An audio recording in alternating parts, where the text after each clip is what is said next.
Welcome, everyone, and thank you for joining us. Earlier today, we issued our earnings press release and our 2025 second quarter 10-Q. Copies are available in the investor relations section of our website. I encourage all listeners to view the press releases and our 10-Q filing to better understand some of the details we'll be discussing during today's call. Our strategy to pivot to the edge data center business is gaining momentum. We remain on plan to install 15 edge data centers in Texas this year, and our pipeline of opportunities for 2026 is growing. Now that we have properly capitalized this business through our recent raise, we have all the ingredients in place to grow this exciting new opportunity that is part of the overall data center growth story. Through our asset management agreement with APR Energy, we have installed and commercially delivered a 150 megawatt gas turbine power plant in Mexico in 35 days. Simultaneously, we have delivered additional gas turbines into a large AI data center facility here in the United States. The steady recurring revenues from the asset management agreement have stabilized our financials in a very positive way. The railcar inspection portal business has largely been flat, but the rail industry has generally acknowledged it will be used very broadly in the coming years. As you will hear from Adrian, our financial situation is much improved from this time last year, and we remain confident on the guidance we've issued for this year. Over to you, Adrian, for the numbers. Thank you, Chuck.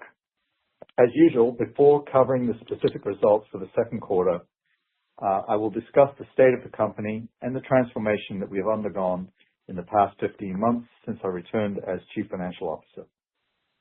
At that time, Chuck expressed his desire to put the company on a different trajectory. He asked me and other senior leadership to work as a team to identify ways in which we might direct the considerable talent that had been assembled to redirect available resources, specifically financial, operational, and technical, thus we might put DUOT on the path to significant growth and profitability. During the strategic planning that has led us to where we are today, we recognized that despite the outstanding achievements we had made in developing the technology underlying the railcar inspection portal, the speed at which the rail industry would adopt our solutions and, as a small company, our ability to influence the industry seemed as if the time it might take and the financial resources needed might not be compatible with providing the returns our shareholders are expecting, and shareholders whom I should say have been extremely supportive. The management team, under Chuck's leadership, identified that we needed to diversify the business into at least two distinct businesses where the existing personnel had the skills and talent to rapidly undertake such a transition and make it successful in a relatively short space of time.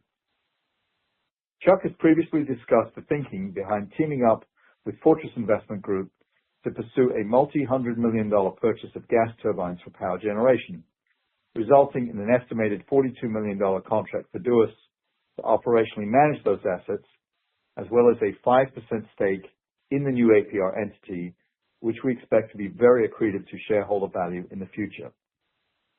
The other transition, DUOT Edge AI, takes our expertise in edge data centers, which are referred to as EDCs or pods, developed for the railcar inspection portal, and under the leadership of Doug Recker, a 30-year veteran of the data center space, gives us the opportunity to participate in the rapidly growing market for data centers where the demand is considerable. These two initiatives put us in a completely different position than where we were just 12 months ago.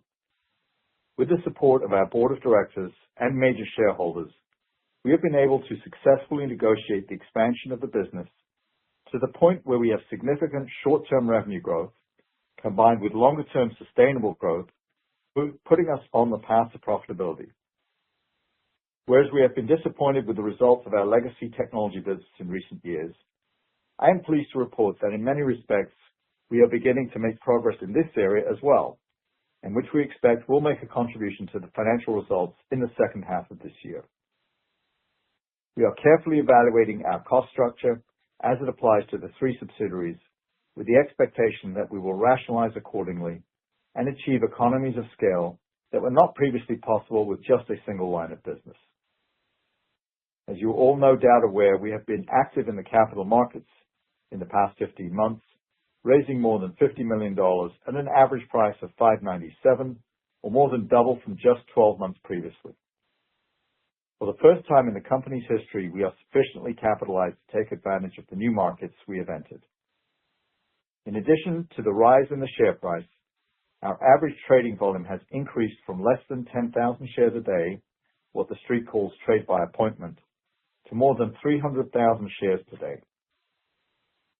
Before reviewing the formal results for the second quarter and first half and giving formal guidance, it is my expectation that revenues will continue to grow in each of the next 2 quarters.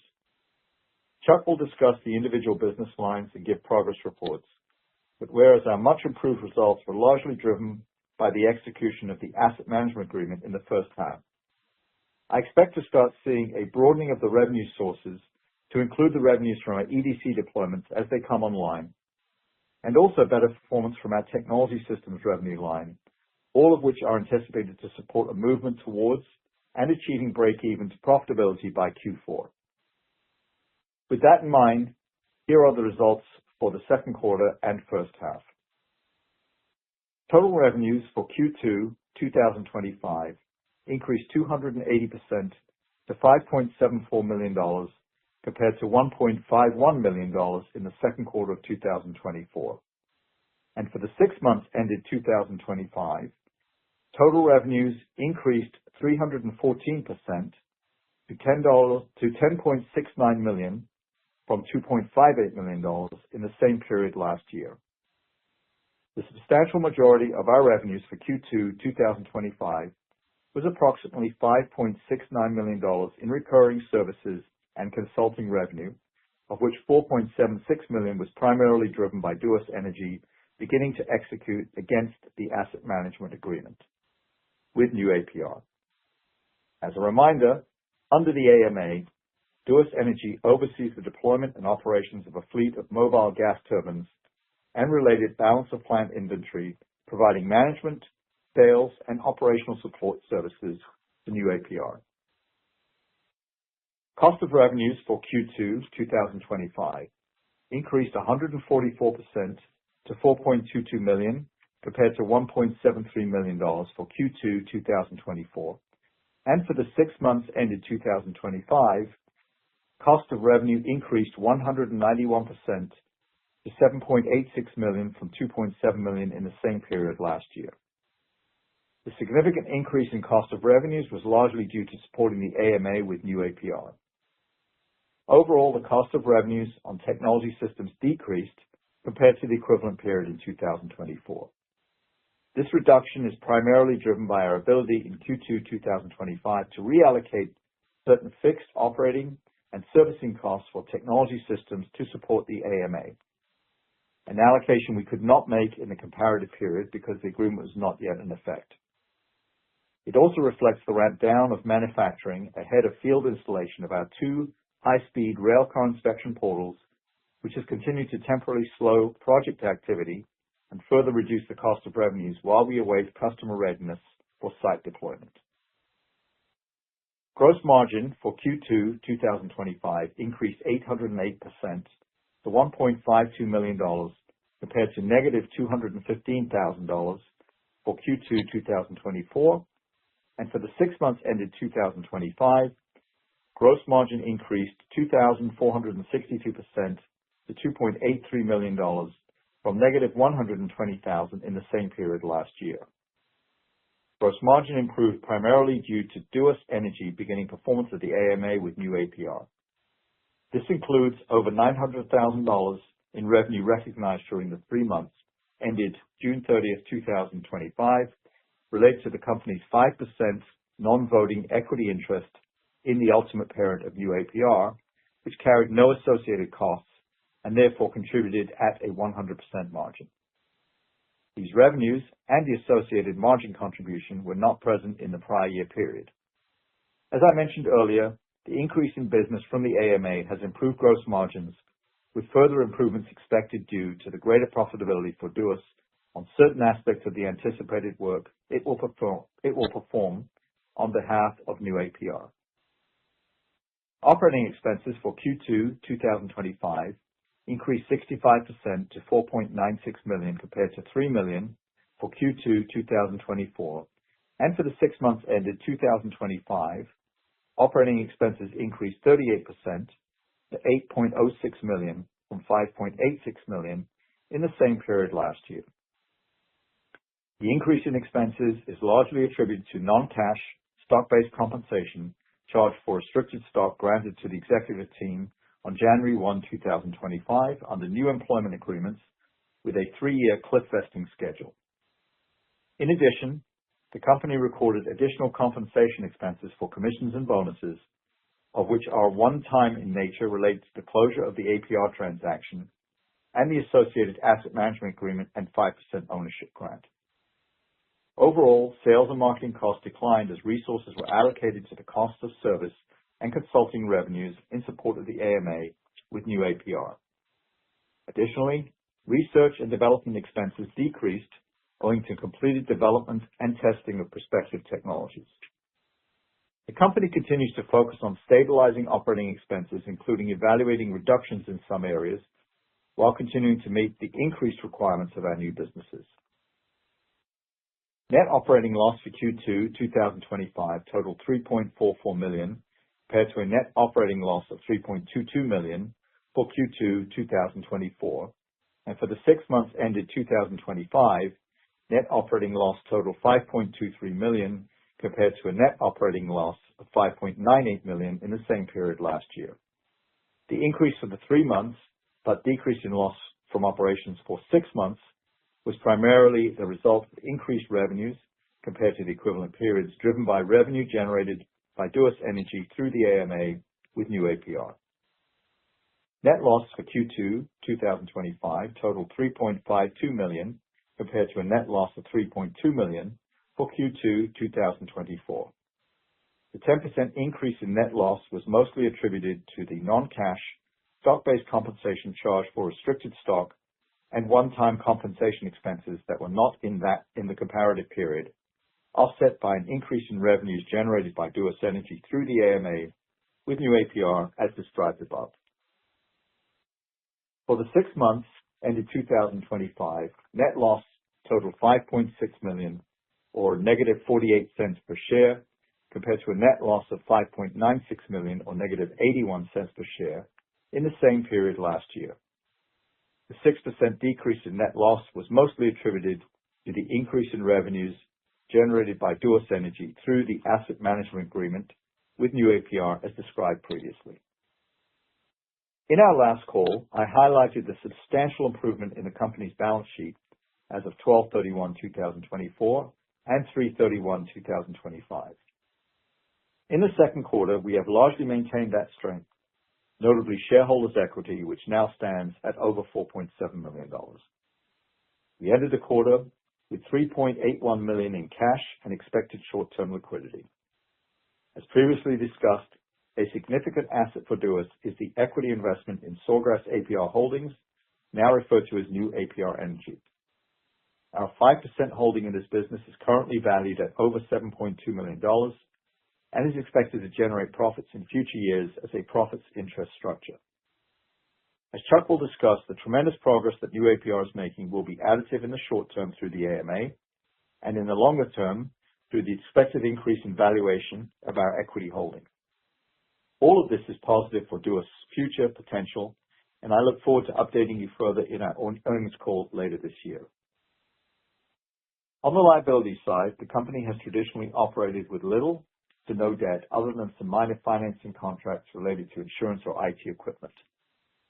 As a reminder, in 2024, we received $2.2 million in debt funding for our initial 3 EDCs, and were able to secure that for around 10% cost of capital, which is an attractive rate for a company of our size. We also secured additional financing for a further 3 EDCs in the form of a master capital lease with a similar cost of capital and flexible payment terms as we deploy these assets in preparation for the associated cash flows. I am pleased to announce that shortly after the quarter, we retired the remainder of the $2.2 million in debt funding. Next, I would like to update you on our backlog and pipeline.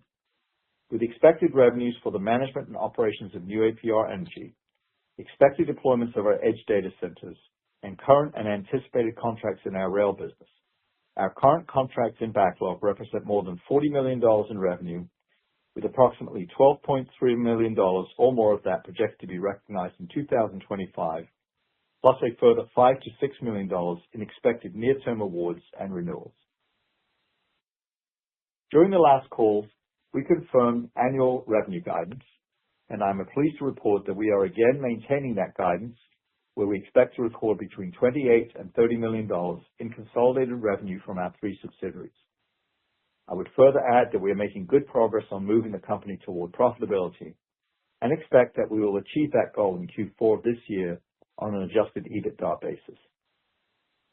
This concludes my formal remarks, and at this point, I will turn the call back to Chuck for his commentary. Thanks, Adrian. As you can see from Adrian's commentary, the business has made good progress since the beginning of the year. Let me add some additional details to my opening remarks.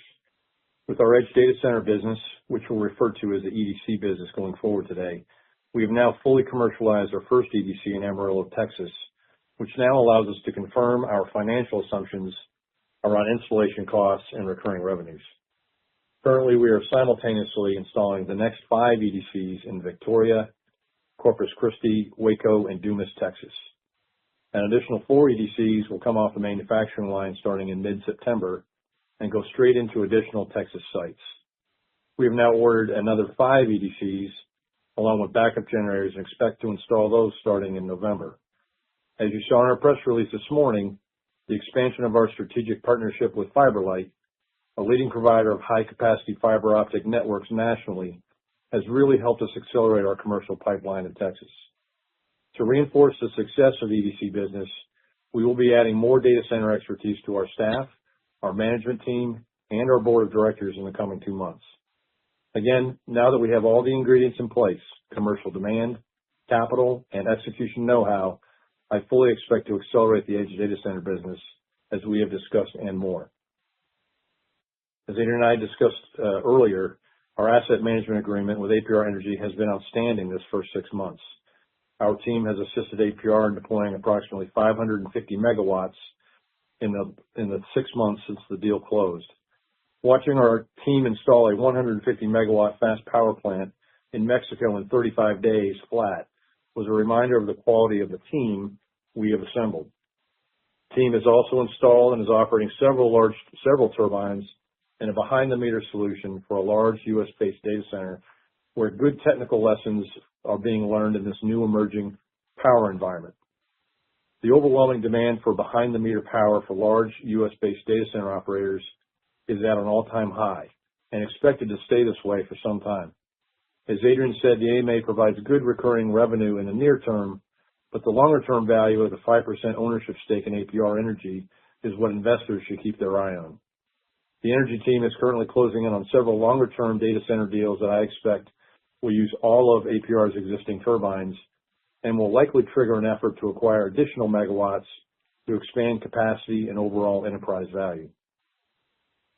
As we have already alluded to, our railcar inspection portal business has made relatively slow progress, but we are seeing a modest uptick in interest by our current customers and renewed interest from the Federal Rail Administration and labor unions. Both groups would like to see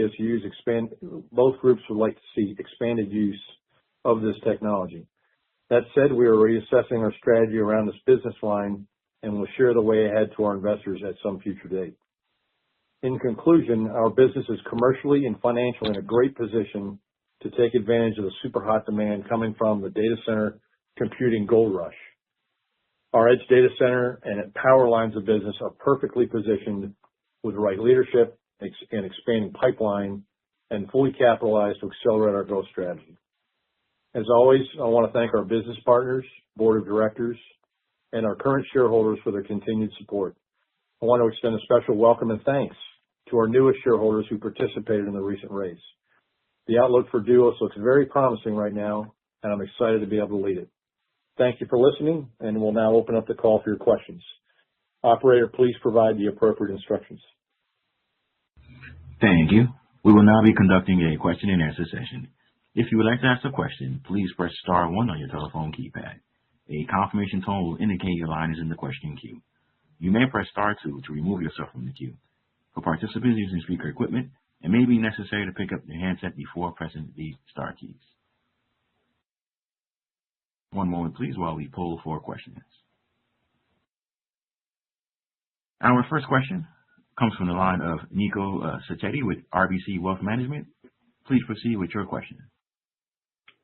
Yeah. Hey, guys. Congrats on the progress here. Just had a couple of questions. So can you give us what the fully diluted share count is right now? So you executed on the 40 million secondary, but you also did another 12.5 million at the market. So can you give us an idea of what that number is now? Yes, I'm happy to answer that. It's exactly $25 million. That's 25 million shares at this point. Yeah. So that includes the convertible that's out there for like 4, 7, and 4. Every single share that you can count. Yes. Fully diluted. 25 million. Okay. And then can you give us an idea of what it looks like maybe on a per share basis for what this non-cash stock-based comp was that you're referring to that kind of throws off the apples to apples comparison from a year ago? Yeah, basically the non-cash comp is about, it's roughly about $1 million a quarter. I'm just looking at one of my analysts here just a minute. Yeah, about $1 million. So take 1 million divided by 25 million, that'll give you the answer. Okay. Would you ever consider posting a non-GAAP earnings number just with some of these moving parts here just to try to make the situation a little bit more clear when we're trying to compare the year-over-year numbers? Sure, Nick. That's a very good question. So traditionally, we have not used non-GAAP financials. We have talked about it. Sometimes we will discuss them outside of formal financials. And part of the reason we haven't done it in the past is up until now, there wasn't really that much to report on, particularly recently. But also there's more disclosure when you go into when you put non-GAAP financials are. So yes, we will consider doing that in the future. Are these the non-cash items and the higher commission? I mean, are those truly a one-off, or are those something that you'd expect moving forward with what the new business looks like here? All right. So you have to divide it into two areas. There's the non-cash. I just meant moving forward. Are these items that you'll expect to be more frequent, or were these truly a one-off here? Yeah, that's what I was saying. So the commissions and bonuses related, it's really a timing issue. We're related to the APR deal, which was quite a complex deal. That is truly a one-time. There won't be any recurring on that. Okay. So you gave the cash at the end of the quarter. Can you give us what the actual cash is now with the ATM and the secondary here? Sure. It's just a hair under $40 million. 40. Okay. And then do you have anything left on the ATM now? The ATM is terminated, and we'll probably be putting a statement out on that in the next few days. Okay. And then, Chuck, you talked about, getting kind of some proof of concept here on what the recurring revenue picture looks like. Can you give us any information on like what an RPU number will be on each one of these data centers? I mean, is it something that is uniform where there's a decent average to be working off? I mean, obviously, what I'm trying to figure out here is just back of the napkin. You get 15 of these this year and then another 50 next year. What does the revenue and profitability picture look like off of that segment of the business? Yeah, all in it, we spend around 1.2 to 1.4 million to install a pod. That's all the way from getting it manufactured and getting it into the ground and lit up. Once that happens and it's fully commercialized, where we now have our first one now in Amarillo and 5 more going in now, we're expecting and we're seeing proof points now that each pod should earn around $350K and potentially as high as $500K on an annual basis.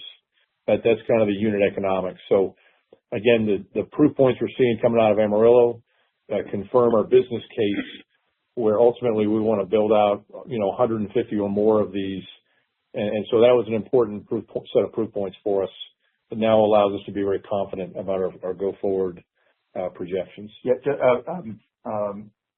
Zico, also the free cash flow on those units after year one is expected to be around $300,000 per year. Okay. So let's call it maybe 400 and change annually off of each one of these things. So maybe we're pushing high 20s to 30 million of revenue off of 65 of these. And then I've heard this number 150 a few times. I mean, that's obviously not formal guidance, but the plan is to get 65 of these out by the end of 2026. And then when you say 150, is that just kind of we'll call it a multi-year time frame end goal? Is that the end goal? Is that a midpoint? I mean, just anything additional there? Yeah. So our plan this year is to finish the year with 15 installed. Yeah. The plan next year, by the end of next year, 2026, is to have at least 65 installed by the end of that year. And then subsequent year, 18 months, we want to get ourselves up to 150. So one of the proof points that we're working through right now is we're simultaneously installing 5 of these right this moment. So it's going pretty well. So I feel pretty confident. Right now, the commercial pipeline will absolutely support those numbers. What's most important for us right now is to prove to ourselves that we can execute, 5 or 6 of these things at the same time, which we're doing right now. And that will actually facilitate that growth where we can actually execute to that and realize the financials that come off of that. So it wouldn't be outside the realm to say by the midpoint of 2028-ish that you've got 150 of these out in the fleet, maybe putting up 60 million in revenue based off the metrics you've given me here? Yeah, I think that's very, very possible based on what we're seeing. Yes. Okay. Yeah. And now that we have the capital on the balance sheet, we can do that, and we're moving to it now. Yeah. That was my next question. Is with the sizable secondary here, you feel that's an appropriate level to at least get, let's say the 65 up and cash flowing, and then that sets the stage to build the next, X amount of these. So it's not I guess I'm asking around the question of if you feel like you have an appropriate level of cash now, capital on the balance sheet to execute all the way through 150 of these by mid 2027. The answer is yes. I do not anticipate having to raise more equity capital. We have what we need right now to execute that plan through 2026. Obviously, we'll use the capital that we raised, our own working capital that we're going to generate through the asset management agreement and other sources. And then once we get to that point, we're now capable of, if we want to, taking additional capital down in the form of debt, with the idea that we don't want to dilute our shareholders any further. Sure. Okay. And just from a timing standpoint, so it's 1.2 to 1.4 to procure one of these things, and then is it how many months or so to where it's delivered and actually up and running and cash flowing to you guys? Yeah, that's a good question. So from the time we order an edge data center, it takes us about 90 days to have it manufactured and delivered to the work site. And then once it's delivered to the work site, it takes us about 2 weeks to install it. So it's a fairly simple install for us. And then, there's probably another month or two to fully commercialize it because we're bringing in multiple customers into that co-location facility, both fiber providers and carriers, along with, normal customers that take down each cabinet. And yeah, 300. Yeah. So I was just gonna add to that. Just if you're going to model this out, they vary from, sometimes you'll start with an anchor tenant. Typically, it's 3 to 5 cabinets. But we have other examples. One we're working on right now, where basically the data center is full day one. And then just from a revenue structure, so you own it as an asset on the balance sheet, and this is something that the customer is leasing from you, or what does that look like? So basically we own and operate the co-location facility. So yes, it's an asset on the balance sheet. Customers basically lease cabinets or cabinet space where they install their servers and GPUs. And we're basically providing a hotel or co-location facility for various customers, IT equipment. Okay, so it's truly a recurring revenue model, is it? Can you give me an idea what a rough gross profit margin will be once these things are up and running? Yeah, it's typically would be. Sorry, yeah, go ahead. Yeah, absolutely. It's targeted at in the mid-70s, low to mid-70s for gross profit. And then the unit economics of EBITDA is targeted to be in the kind of just above 50. Okay. This has been extremely helpful. I've taken enough time. I really appreciate all the information here, guys. Best of luck to you. Thank you, Nico. Great questions. Yeah. Thank you. Our next question comes from the line of Richard Jackson with True North Financial. Please proceed with your question. Exciting development, fellows. Help me out here on the revenue you're reporting. If you own these data centers and you're paying for them, where's the revenue coming from? Help me out with that. So again, we obviously procure, own and then maintain this co-location facility. Each edge data center acts as a co-location facility. Inside each data center, you have 15 large cabinets. And so what happens is customers effectively come in and lease power, space, as well as cross connects in each of those cabinets. So in each of these things, you've got multiple customers. It includes carriers, people like Verizon, AT&T, FiberLight that are bringing the actual connectivity to the co-location facility. And then you have additional customers in our case where we have like Region 16 has cabinets in there. Amazon Web Services has space in there. And then other similar type customers from that community are inside that data center, basically all paying rent.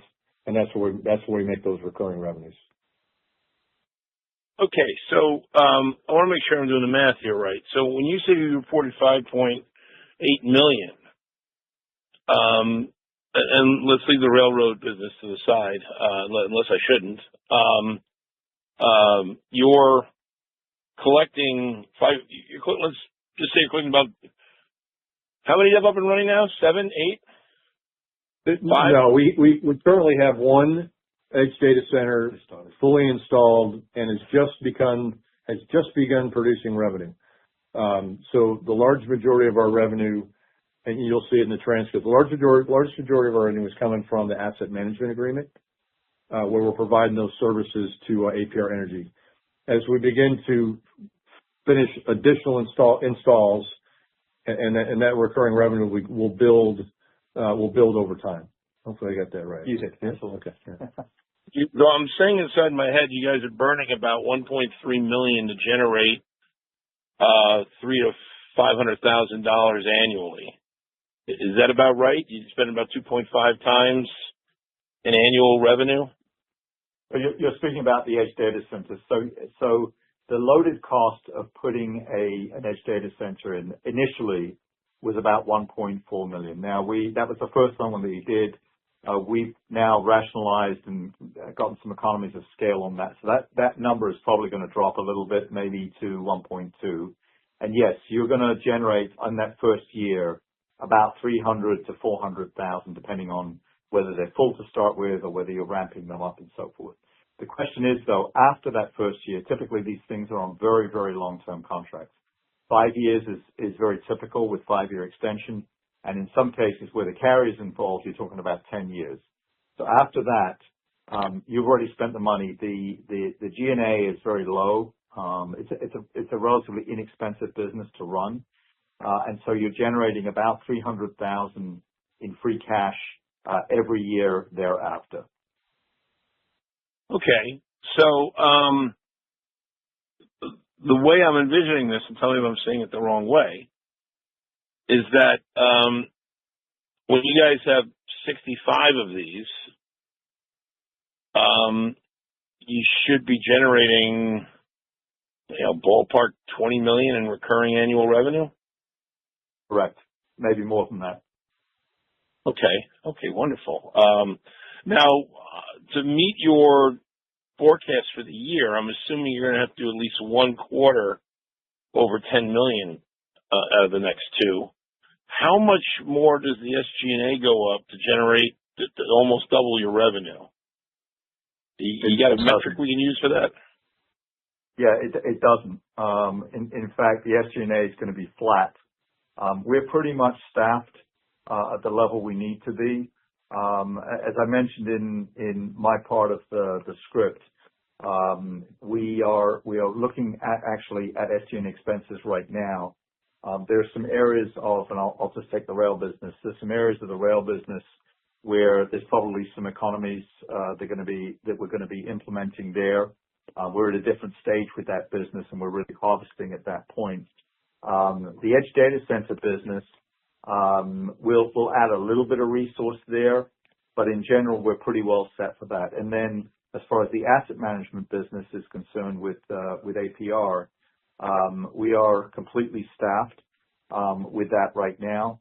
And effectively, we are basically generating revenue off of that, and then we put our margin on top of that. So no, I'm not expecting any increase in the overall SG&A. As I mentioned, and this to the previous call as well, we had in this particular quarter, we had some one-time charges that related to the deal back from the end of last year. So we'll if you subtract out about $1 million off the SG&A, that's kind of where we are right now on a recurring basis. Maybe a little bit, subtract a little bit more. All right. Tally ho. Thanks for the help. Thank you. Thank you. Thank you. And our last question comes from the line of Ed Wu with Ascendiant Capital Markets, LLC. Please proceed with your question. Yeah, congratulations on all your progress. I saw that you recently had a power deal in Mexico.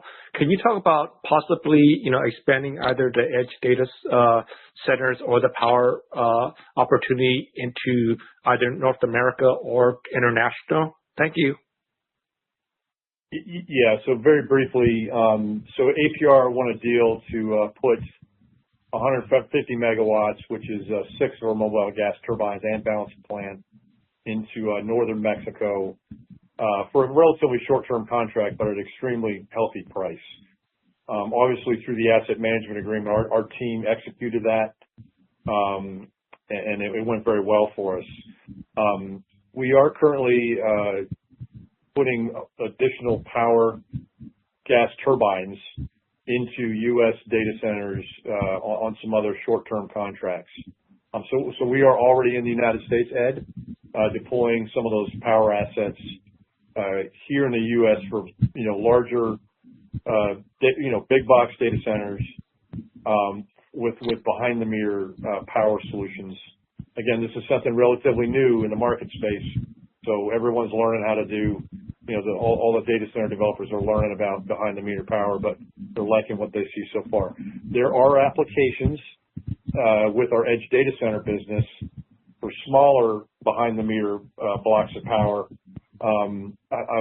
We haven't really gone down that pathway yet, but I think probably the next few months we may take a look at that. But it is certainly a part of the business that could emerge here over the next few months. And is this opportunity meaning you may do more business in Mexico or Canada or possibly, globally? Yeah. So, APR is a business, and I ran that business before, that did most of our work internationally. I think this time we are primarily focused on the United States and U.S. data centers, but we will opportunistically do jobs in Mexico. Canada's not a bad jurisdiction either. We are currently looking at one opportunity that's in Puerto Rico. But many of the APR used to operate in some very, I'll say, spicy jurisdictions. It's our plan to focus on very nice, less risky jurisdictions. right now the demand doesn't need us. We don't, based on the demand here in the United States, we're not going to have to go to those type of locations. But we're always willing to look at them opportunistically if it makes sense. Great. Well, thank you, and I wish you guys good luck. Thank you. Thank you, Ed. So at this time, we'd like to conclude our question and answer. I'll turn it back to you, moderator. Thank you. Before we conclude today's call, I would like to provide DUOT's safe harbor statement that includes important cautions regarding forward-looking statements made during this call. This earnings call contains forward-looking statements within the meaning of the Private Securities Litigation Reform Act of 1995. Forward-looking terminology such as believes, expects, may, will, should, anticipates, plans, and their opposites or similar expressions are intended to identify forward-looking statements. We caution you that these statements are not guarantees of future performance or events and are subject to a number of uncertainties, risks, and other influences, many of which are beyond our control, which may influence the accuracy of the statements and the projections upon which the statements are based and could cause DUOT Technologies Group Inc.'s actual results to differ materially from those anticipated by the forward-looking statements. These risks and uncertainties include, but are not limited to, those described in Item 1A in DUOT's annual report on Form 10-K, which is expressly incorporated herein by reference, and other factors as may periodically be described in DUOT's filings with the SEC. Thank you for joining us today for DUOT Technologies Group's second quarter 2025 earnings call. You may now disconnect.